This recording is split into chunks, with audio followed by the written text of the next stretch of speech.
I drifted back into consciousness, but was unable to open my eyes.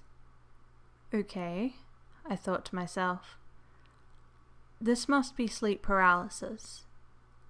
My mind was blurry for some reason, and I had a feeling that I was forgetting something important.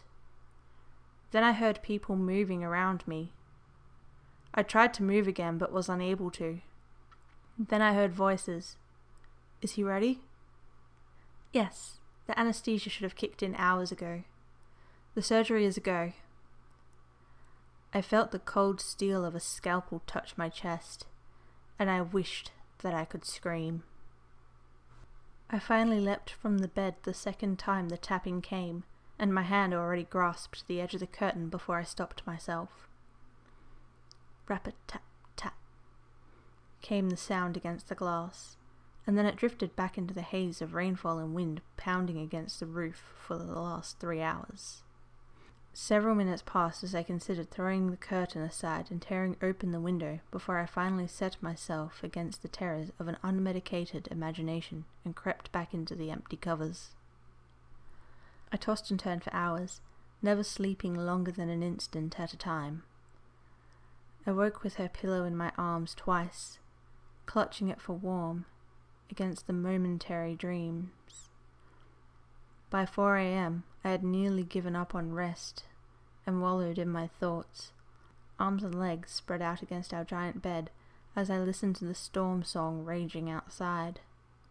The smell of sweet spring rain drifted across my face when the breeze poured in, and I caught myself smiling in its wake, and just ready to close my eyes again when I thought, where did the draft come from? Rabbit tap tap came the sound against the nightstand. Make a wish, my mum said. I wish to be older. Well, that broke the record for the world's fastest wish ever granted. Dad laughed. After I reluctantly blew out the candles, my 13th birthday party started. I've seen friends I barely recognize, and some that would become important in my life, but overall, there was definitely less people compared to my last birthday. As the celebration ended, and my parents wishing me a good night's sleep as I went to bed, I stared at the ceiling, praying to whatever deity to make this stop before tiring myself out. As I woke up for the morning and went down for breakfast, already knowing my prayers were unanswered when my mum said, "Happy 12th birthday, sweetheart!" I used to be 24 years old, and I don't want to know what will happen when I reach the end. Every day for the past 3 years, I've been going to the same diner. They know me by name now. I guess you could say I'm a regular. I order the same thing every day.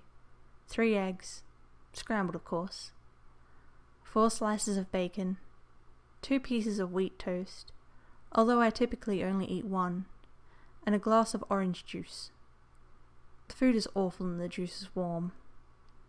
Did I mention the people there know me by name? It's so comforting. No one ever bothers to remember my name.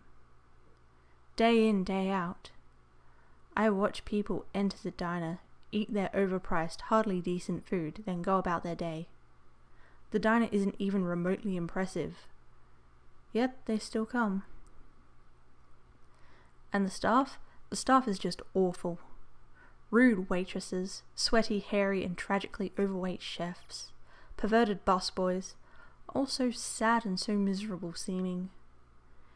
It really is a shithole of a diner, but I go there every day, and it amazes me.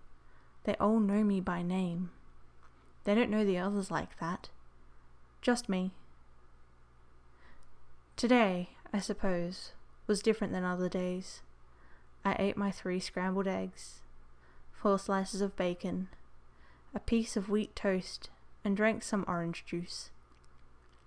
Except for afterwards, I still felt hungry. But the hunger was for something different, and I knew this hunger all too well. It was more of a thirst, actually. I had to quench it. It was so overwhelming, my mind went fuzzy. and I got incredibly dizzy. I was weaving in and out of reality, and eventually everything went black. Today I left the diner with blood on my hands. This happened to my last spot too, which didn't bother me much. It was much more of a shithole than this place. I can't help myself. There is something sinfully sweet about hearing someone beg me to let them go, sobbing about their families, and fearing nothing more in this world than me and the sharpest knife I could find upon busting through the kitchen door. And the way they scream my name whilst laying in a puddle of blood. Something about it delights me. It's so flattering they know my name. Too bad I don't know theirs. Well, I guess it's time for a fresh start, a new spot I guess. New town, new home, new car, new look, new diner, and a new name. One that will be easy for them to remember. Could you stop that, Richie? It all started out innocuous enough. Richard's mum wanted him to stop a bad habit she had long ignored. The kid was biting his nails to the point where his fingers bled. It was disgusting. Habits are tough though. They creep up on you like weight gain. A little indulgence here, a little there. The pennies make the pound. Anyway, what was at first simple biting had gotten worse. As they got shorter, and his teeth could no longer find purchase beneath the creatine, he began using tweezers. Picking, he dug at the very base of his nails, like taking splinters out of your thumb. The habit was getting bad. His mum moved to intervene. Days went by under her constant barrage of nagging, but the kid would not let up. He described it as bugs under his nails. Bugs he needed to get out. But that was impossible, she told him. He would not understand. Relentless, she took away his privileges. She took away his games, his TV, his computer. But nothing worked.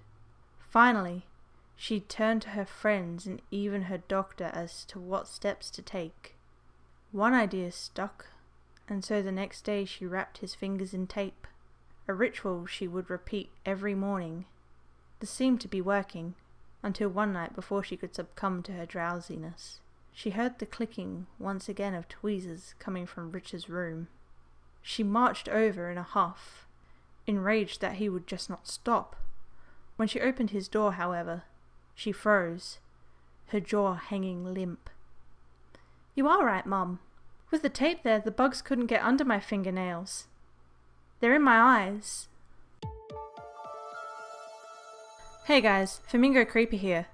Thank you for checking out my video. If you liked it, give it a thumbs up. Subscribe if you haven't already. I post a new video every Monday and Wednesday. But if you're impatient, I do have other videos you can check out if you haven't seen them already. Now, this is my first rapid fire video. Tell me what you thought. Did you like it? Would you like more? Leave your opinion in the comments section. If you want to send me creepy stories to read to this beautiful creepy community, you can either email them to me or message me over Facebook. Details for both are in the description. Just be sure to include a brief statement saying I do have your permission and letting me know whether or not it's a story for Wednesday's video, so fictional, or Monday's video where it's a true encounter.